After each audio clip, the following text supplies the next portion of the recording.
Assalamualaikum warahmatullahi wabarakatuh. Alhamdulillahirrabbilalamin. La haula wala quwata illa billahil.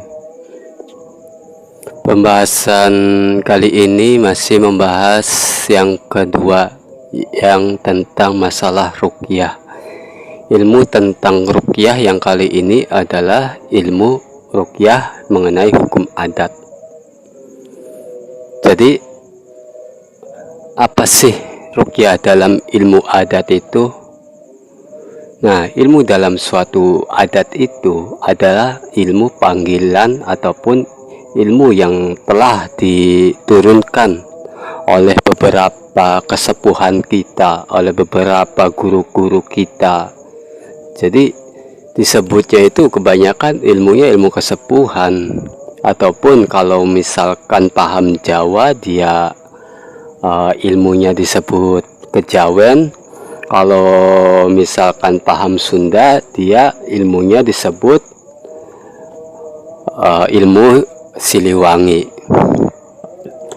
Nah, di sini jadi artinya setiap suku ataupun setiap kelompok masyarakat sedunia itu mempunyai ilmu mistik ciri khas masing-masing. Bagaimana ilmu tersebut bisa mengobati orang, dan juga bagaimana ilmu tersebut bisa membersihkan orang dari hukum-hukum dalam hal ilmu yang tercela, yaitu hal ilmu hitam ataupun ilmu sihir dan santet seperti itu. Makanya harus perlu diketahui juga bahwasanya ilmu itu hakikatnya adalah milik hakikat Allah.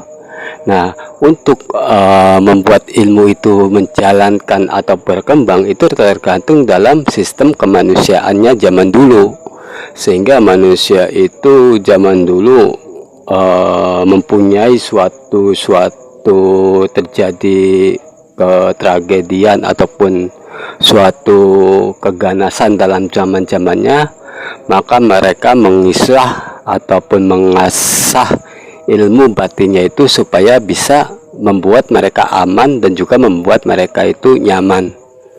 Makanya orang-orang dulu itu banyak yang melakukan puasa muti, puasa pati geni, ataupun puasa mudlek, ataupun puasa Daud, ataupun puasa-puasa yang menganut ke ajaran-ajaran dahulunya itu.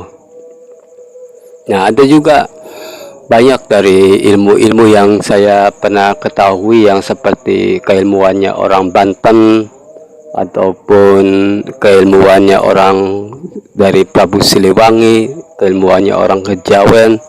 Nah, mereka juga sama melalui dengan pengasahan atas hati nuraninya terhadap hatinya. Jadi untuk ilmu ruqyah dalam ilmu adat ini bukan kategori masuk ke dalam agama, ya, karena semua agama itu mereka semuanya bisa, karena dipandangnya itu suatu ilmu umum ataupun ilmu global dalam hal spiritual. Jadi bukan hanya orang Islam saja, ada orang Kristen, orang Buddha, orang Hindu, mereka bisa melakukan hal ruqyah ini dengan ilmu adat, yaitu dengan ilmu hasil dari karyanya orang-orang dahulu atau kakek moyang mereka. Nah, untuk pembelajarannya pun itu sungguh sangat luar biasa. Mereka itu biasanya menyepi ataupun bertapa di tempat-tempat yang sangat berintang sekali, sangat bahaya sekali. Ketika mereka bertapa di guha yang sangat gelap, dan mereka ibaratnya mempertaruhkan nyawa tersebut agar bisa ataupun menguasai ilmu tersebut. Nah, ini maka jangan disalahartikan. Jadi intinya ilmu itu baik dan salahnya itu tergantung orangnya. Tidak ada kok ilmu hitam, ilmu santet, ilmu sihir itu sebenarnya tidak ada. Cuma penyebutannya itu karena perilaku orang tersebut itu berbuat jahat gitu. Maka terjadilah ilmu sihir, ilmu santet seperti itu. Ya kita aja secara logis ya. Kita punya pisau. Nah, kalau misalkan ilmunya baik, maka pisau tersebut kita buat potong-potong sayur, buat potong-potong ayam. Jadi buat bahan makanan kita, untuk mengenyangkan perut kita, untuk kesejahteraan akan pangan kita. Jadi dalam hal pisaunya itu bisa disunahkan karena bermanfaat untuk kehidupan kita gitu. Nah, bagaimana arti dari ilmu hitam ini? Jadi mereka itu punya pisau. Nah, pisaunya itu tidak digunakan untuk bahan makanan ataupun untuk memotong sayur, makanan, daging. Nah, pisaunya itu digunakan untuk membegal ataupun membunuh orang. Nah, berarti dari kejahatannya itu bukan pisaunya, pisau itu perantara. Nah, orangnya tersebut kan yang jahat. Nah, itu sama halnya dengan ilmu. Ilmu itu cuma perantara doang. Jadi yang jahat ataupun tidak yaitu tergantung orangnya masing-masing. Saya juga pernah melihat beberapa ilmu yang ciri khas di orang-orang Kalimantan sana, orang-orang suku Dayak yang sangat luar biasa gitu. Mereka mengirimkan suatu bentuk sihirnya ataupun ilmu khusus Dayaknya itu ke salah satu orang, dan orangnya itu termasuk pasien saya. Ketika saya kerjakan, ternyata banyak sekali makhluk-makhluk dohir yang tersimpan di dalam tubuhnya. Itu bisa seperti itu. Seperti mereka mengirimkan suatu tiupan dalam suatu sihir. Maka tiupannya itu akan menempel ke suatu jasad orang dan akan menjisimkan beberapa binatang-binatang untuk masuk ke dalam tubuhnya. Itu. Nah, sebelum itu saya di gerbang dulu karena ini saya sudah ditarik semua ilmu-ilmu curignya, ilmu setannya itu. Saya tutup semua. Nah, setelah ditutup kan ilmu kayak seperti itu tidak bisa masuk lagi ke dalam tubuhnya, dan semuanya mental itu ya jadinya kalajengking, jadinya ular. Jadi begitu dahsyatnya ternyata ilmu-ilmu adat ini yang saya pernah kerjakan itu.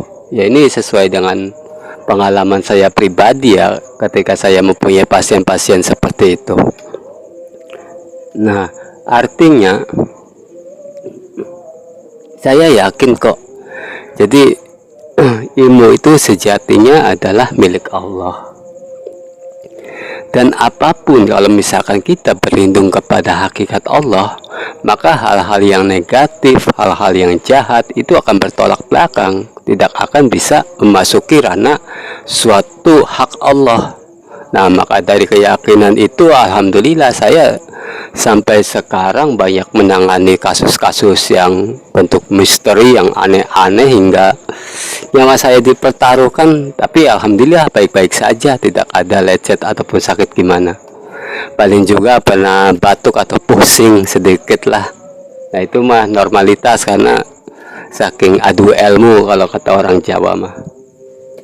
Nah, itu semacam seperti itu namanya ilmu adat. Karena di dalam kitab hikmah pun tidak dapat dipungkiri lagi, karena adat itu ya bisa dijadikan patokan suatu ilmu.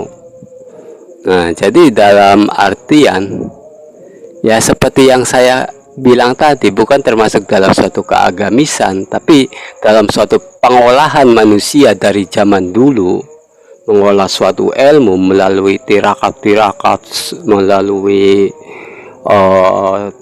petapaan, petilasan, ataupun pengorbanan segala rupanya. Akhirnya mereka menimbulkan atau menemukan satu cercah ilmu untuk dia pergunakan dalam hidupnya. Jadi dengan ini ya, kalian jika misalkan ingin berilmu bagi yang muslim ya ikuti aja lah jalur yang muslim melalui ayat-ayat Al-Quran, melalui surat-surat yang sudah telah disunahkan ataupun diperbuat oleh para ulama, oleh para aulia dulu gitu, supaya ilmu kalian itu barokah dan juga ilmu kalian itu bernasab gitu. Makanya di kalangan santri itu yang tidak asing kalau ilmu tanpa guru itu gurunya itu adalah setan. Artinya ilmu itu harus mempunyai nasab yang jelas dari siapa ilmu itu bisa tercipta gitu. Nah, kalau misalkan ya kalian non muslim ya kalian bisa memakai ilmu-ilmu adat saja. Sekarang kan banyak sekali ilmu adat seperti banyaknya paranormal ataupun ilmu-ilmu perdukunan ataupun ilmu-ilmu aki-aki ataupun para kesepuhan kan gitu kan. Tapi dengan zamannya sesudah masuk Islam ini kebanyakan mereka mencampurkan kok antara ilmu adat dengan ilmu Islam. Seperti ada beberapa ajian-ajian ataupun beberapa dalam suatu kalimat lafaznya itu mencerminkan ada suatu bahasa Jawa, ada suatu bahasa Sunda, ada bahasa daerah masing-masing, tapi disambungkan dengan ayat-ayat Al-Quran. Nah ini biasanya itu ilmunya para kesepuhan yang sudah menjadikan suatu tradisi ciri khas di negeri ini. Dengan itu ya belajarlah kalian itu sesuai dengan yang saya arahkan, harus mempunyai guru ataupun harus mempunyai panduan. Jikalau ilmu kalian tidak ada panduan, maka itu akan mencelakakan diri kalian sendiri.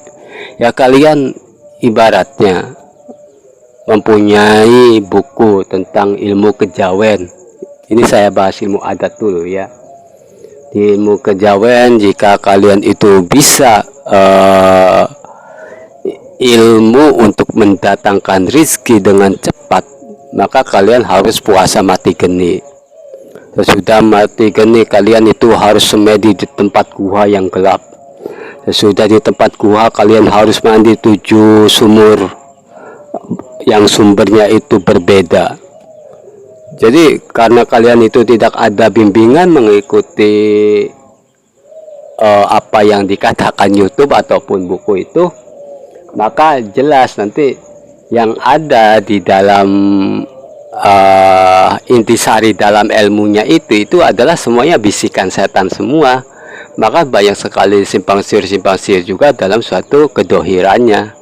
Contoh soal yang sudah terjadi yang di Indonesia ini, yaitu tentang Sumanto kan, yang sebagai manusia kanibal itu.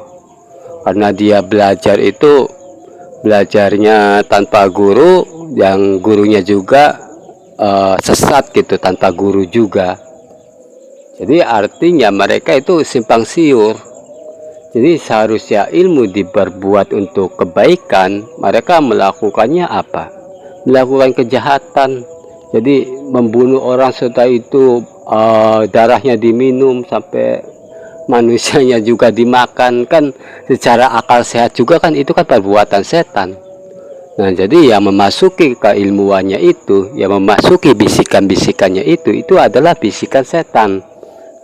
Nah seperti itu gambarannya. Adapun ilmu-ilmu yang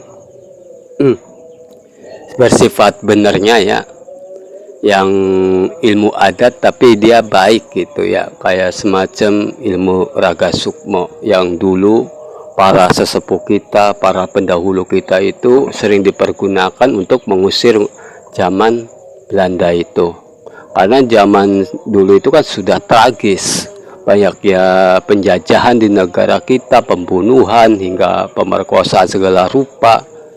Maka di situ harus benar-benar ada suatu alternatif lain selain dohir kita. Karena secara dohir kita itu pasti mati, tidak mempunyai apa-apa. Mereka punya tembakan, mereka punya bom, punya pistol segala rupa. Sedangkan yang kita punya itu hanya golok, kan unlogika. Kalau misalkan dilogikakan pasti orang Indonesia itu semuanya mati semua kan. Nah, dengan keadaan seperti itu, tragisnya dari zaman dulu, maka para sesepuh itu dia melakukan puasa untuk melakukan semedi gitu. Nah, di situ mereka benar-benar tulus dan ikhlas untuk membela tanah airnya. Dan satu lagi ya, yang terpenting itu sebenarnya semuanya itu tauhid gitu ya. Tanpa adanya tauhid, ilmu itu tidak berfungsi. Udah gitu aja. Nah, setelah mereka itu lulus dengan keilmuannya, mereka ingin mengamankan ataupun menyerang para Belanda itu. Yang mereka lakukan itu hanya mereka semedi, kemudian sukmanya itu keluar dari jasadnya menyerupai senjata atau menyerupai keris atau menyerupai jurik gitu. Jadi untuk membantai mereka semua. Nah, begitu ilmu kedahsyatan zaman eyang-eyang kita dulu, zaman para sesepuh kita dulu. Nah, sekarang itu kenapa ilmu seperti itu sepertinya sudah lenyap ataupun tidak ada gitu. Karena ilmu seperti itu yang sekarang itu sangat dirahasiakan sekali karena terlalu banyak media juga yang membocorkan hal-hal ilmu tersebut.